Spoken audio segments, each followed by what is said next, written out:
रामायण। मैं काल हूं। अग्नि परीक्षा के बाद श्री राम और सीता उसी तरह एक दूसरे के पास आसीन हुए जैसे श्री हरि विष्णु और देवी लक्ष्मी होती है। इस मनोहारी छवि को देखकर भूलोक में आए देवतागण अत्यधिक प्रसन्न हुए। उन्होंने इस युगल पर फूल बरसाकर उनका अभिनंदन किया। तब श्री राम ने सबको इस विजय के लिए धन्यवाद दिया। उन्होंने इंद्र के साथी मातली को भी साधुवाद दिया और तब श्री राम की आज्ञा पाकर मातली उन्हें प्रणाम कर इंद्रलोक की ओर उड़ चले। नारायण नारायण। प्रभु, ये जोड़ी कितनी सुंदर लग रही है। इसको देखने के लिए तो देवता गण भी लालायित रहते हैं। आज सबकी इच्छा पूरी हुई। अत्याचारी रावण का अंत करके आपने एक महान कार्य किया है प्रभु। नारायण नारायण। हाँ प्रभु, मैं इंद्रलोक की तरफ से आपका आभार व्यक्त करता हूं। आपने देवताओं पर बड़ी दया की है। रावण पूरे विश्व के द्रोह में तत्पर था। आपने इस दुष्ट का अंत कर हमारा बहुत बड़ा कल्याण किया है प्रभु। प्रभु श्री राम, आपकी महिमा का बखान कोई नहीं कर सकता। आप ही ब्रह्म, अविनाशी, नित्य शाश्वत, अखंड निर्गुण और निर्विकार है। प्रभु, आपने ही मत्स्य, कश्यप, वराह, नरसिंह, वामन और परशुराम का शरीर धारण किया है। जब जब देवताओं ने दुख पाया है, तब तब आपने अनेकों शरीर धारण कर उनके दुखों का नाश किया है। प्रभु, आपने लंकापति रावण को मारकर देवता, गंधर्व, ऋषि मुनि और सभी मनुष्यों को भय मुक्त कर दिया है। हे रघुकुल स्वामी श्री राम, अब आप मुझे आज्ञा दें कि मैं आपके लिए क्या करूं। देवेंद्र, मेरे प्रिय वानर, रीछ, जिनका राक्षसों ने वध कर दिया है, युद्ध भूमि में पड़े हुए हैं। इन्होंने मेरे हित के लिए अपने प्राण त्याग दिए। मैं चाहता हूं कि इन्हें अपने बलिदान का सुखद फल प्राप्त हो और इस विजय के क्षणों में ये भी सहभागी हो। इसलिए आप इन सभी को जीवित कर दें। हे त्रैलोक के नाथ, आप तो स्वयं सबके पालनहार हैं। आपने आदेश देकर मेरा सम्मान बढ़ा दिया है प्रभु। मैं अभी इसी क्षण युद्ध भूमि में पड़े सभी वानर और रीछों को जीवित करता हूं। सुधा बरसी कपि भालू जियाए, हरसी उठे सब प्रभु पहियाए। अरे ये क्या? मुझ पर तो राक्षस ने प्रहार किया था। मैं भयंकर पीड़ा से गिर गया। उसके बाद तो मुझे कुछ भी पता नहीं। अरे मैं भी मूर्छित था। मुझे लगा कि मेरे प्राण ही उड़ गए। तुम सबके प्राण पखेरु सच में उड़ गए थे। क्या?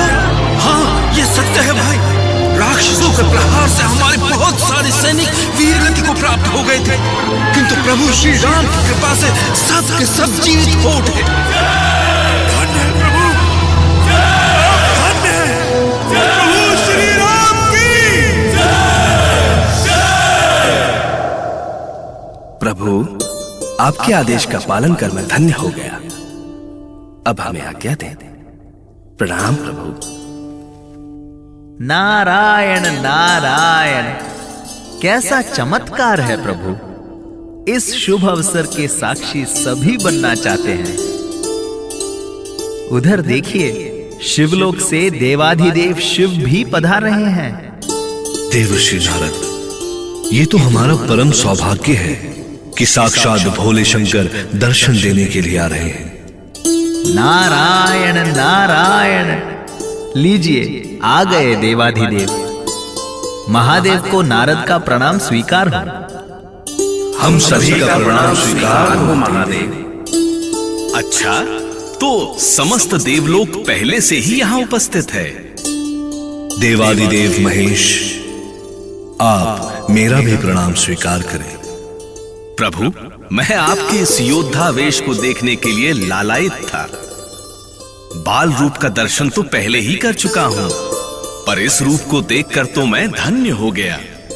हे शिव शंकर, ये तो हमारा सौभाग्य है कि आपने हम सभी को दर्शन देकर कृतार्थ किया।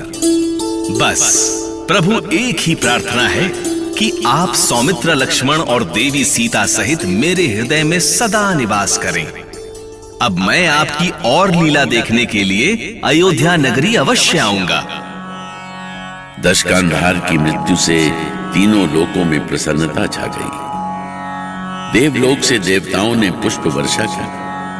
नारद सहित ब्रह्मा, महेश और इंद्र सहित सभी देवता प्रकट हुए और श्री राम को धन्यवाद करके अपने अपने लोक गए। जब सभी देवता अपने लोक चले गए तो विभीषण श्री राम के पास आए। प्रभु, मैं आपका किन शब्दों में आभार प्रकट करूं?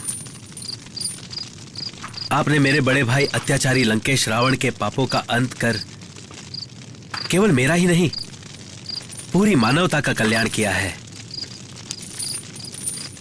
त्रिभुवन में आपका पवित्र यश शाश्वत रूप से फैल रहा है। रक्षेंद्र विभीषण, जो कुछ भी हुआ उसमें विजय मेरी नहीं, मानवता और धर्म की विजय हुई है।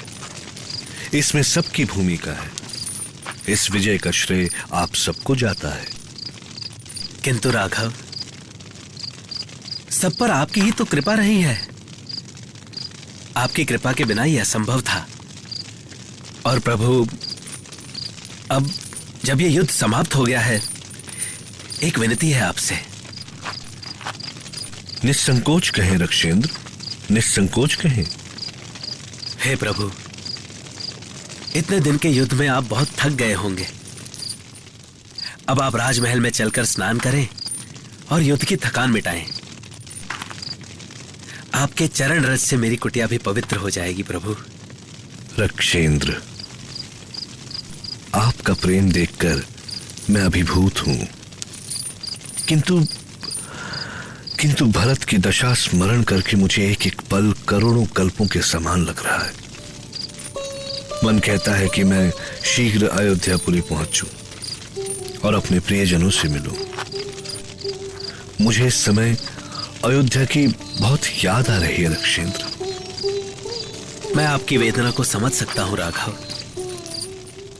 परंतु मैं तो लंका के महल में आपकी सेवा करके उऋण हो जाना चाहता था। मैं आपकी संवेदना का सम्मान करता हूं रक्षेंद्र, किंतु हमें यहां से शीघ्र निकलना होगा। अयोध्या की दूरी अधिक है और वहां पहुंचने में भी बहुत दिन लगेंगे। आप दूरी की चिंता ना करें प्रभु। हमारे पास पुष्पक विमान है जो वायु की गति से आपको अयोध्या तक पहुंचा देगा। विभीषण, आपने हमें और हमारी सेना को कई बार संकट से मुक्ति दिलाई है, नहीं तो हमें आज ये विजय प्राप्त नहीं होती। आपका मैं आजीवन ऋणी रहूंगा।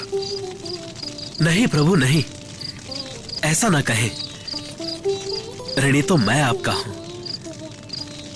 पता नहीं, मेरा मन आपको छोड़ने को नहीं कर रहा है।